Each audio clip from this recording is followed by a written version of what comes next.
So some of you have been asking me, how can I tell if a supplier I am looking at is legitimate? Well, in this video, I'm going to show you some tools and tricks that you can find out right now if your supplier is legitimate or not, or if they're trying to scam you. Now, a disclaimer.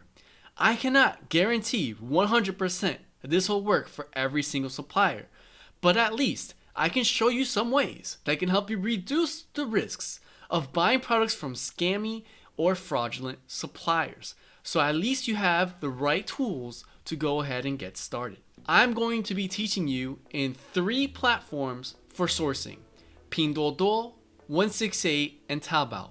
Don't worry, you can see up here, and I can also put links in the description below about having tutorials about each of these platforms when sourcing from China. You can check out the playlist at a later time if you want to know more detail, but this video is specifically just to check on how the supplier is legitimate or not.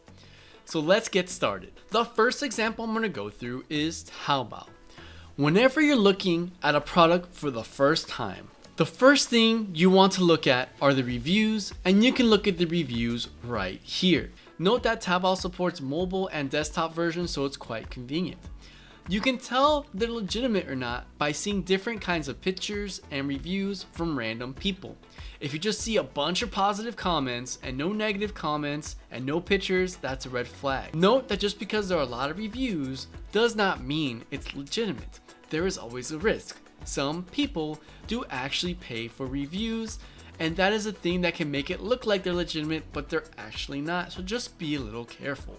After you have looked at some reviews and some pictures, you can see that there's a balance between good and bad. Then you can go on to the next step, includes all their products.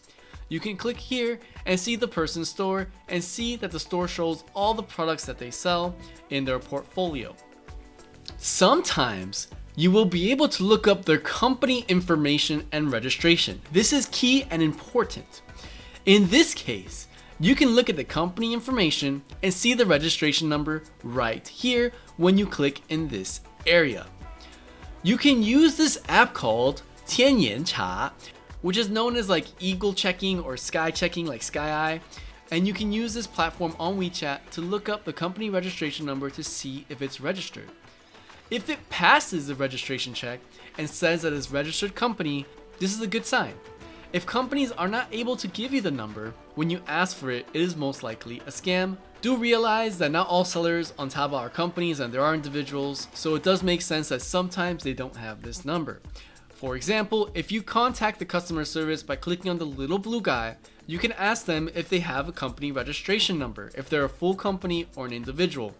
Again, as I mentioned, the individuals may not have the company number because they're just starting out their business. But if they just flat out refuse to give you any of the information saying they're a registered company, that's a bad sign. So usually when you check the company registration number and their reviews of the product and the number of products they sold, then you can be confident that it is a legitimate company and they're not likely to scam you. Also, when you look up items on Taobao, if you see the Tian Mao symbol that looks something like this, you can be rest assured almost 100%, of course there's still loopholes, that it is a legitimate company. Usually, Tian Mao's barrier to entry is a lot higher and you need to provide a lot more information for them to actually vet you properly and actually allow you to sell items on their platform. That's why you see a lot of official stores, like people selling Apple products or Microsoft products, having the Tian Mao symbol, because they've had to go through that extra layer of authentication to actually be able to sell on the platform. If you see that they have actually been vetted and selling stuff on Tian Mao, this is another sign that they are not a fraudulent company and that they mean good for their business. However, the downside is these kinds of companies registered through Tian Mao tend to be a lot more expensive. So now let's go into 168. Similar to Taobao, you can go ahead and look at the product and look at the reviews right here. Note that this also supports mobile and desktop versions, so you can do this on your computer or on your phone. Similar to the previous case with Taobao, make sure that there's actual authentic reviews and that they're not all 5 stars and the pictures of the product are perfect and there's nothing wrong with the product. You know, not everyone's perfect. It's called QA/QC. There's bound to be error. You can also check out the store and search for the company registration number if they have one, which they should, because 1688 usually deals with businesses, B2B versus individuals. You can also click on the little blue guy to contact the supplier directly. But from my experience using 1688, they usually take 1 to 2 days before they respond. Of course, not all of them are like this, but they respond a lot slower than Taobao, because on Taobao, they want to buy the item now, but on 1688 it's a B2B and they can wait a couple of days. Usually after you go through this process and verify they have a legitimate company with legit supplies, you can feel a little bit more at ease. At least I do when I source from 1688. Lastly, let's talk about Pinduoduo. Similar to the platforms we looked at before, you want to look at the product that you want to buy and look at the reviews right here. Note that the main difference of Pinduoduo is that it only supports a mobile version for now. So I have not been able to crack the code on the desktop version because I couldn't search for any items on the desktop version. Look at the reviews and analyze if this is a legitimate supplier or not.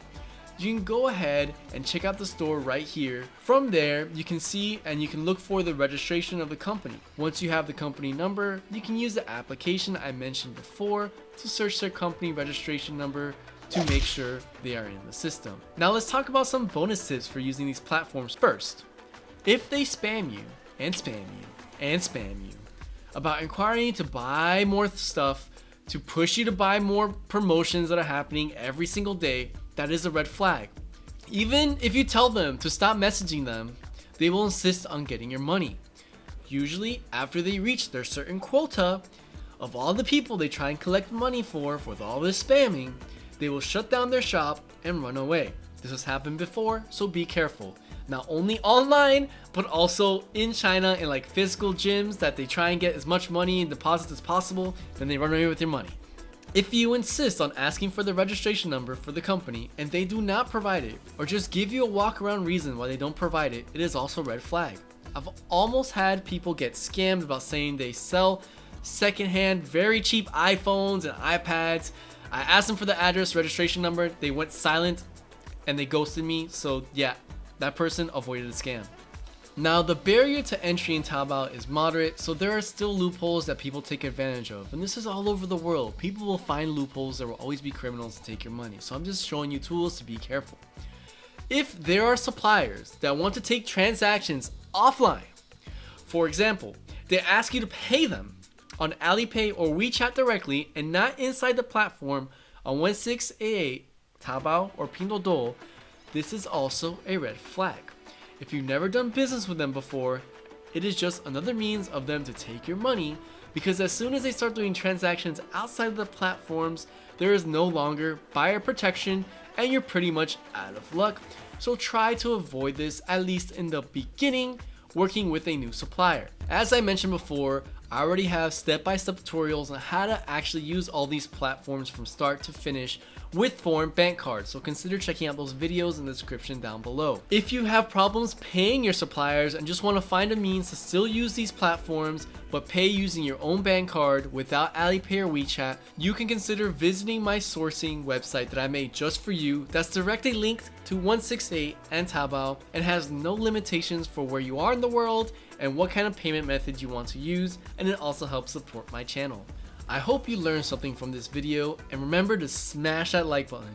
Hit that subscribe button for more weekly tips about sourcing and lifestyle in China. Also hit that notification bell if you want to make sure you always get a notification on my new videos about sourcing in China. If you don't want to write anything in the comments down below with your immediate question, feel free to contact me on social media if you have any questions. I'm very reachable on Twitter, Instagram, and Facebook, and I try to answer within a 24-hour period.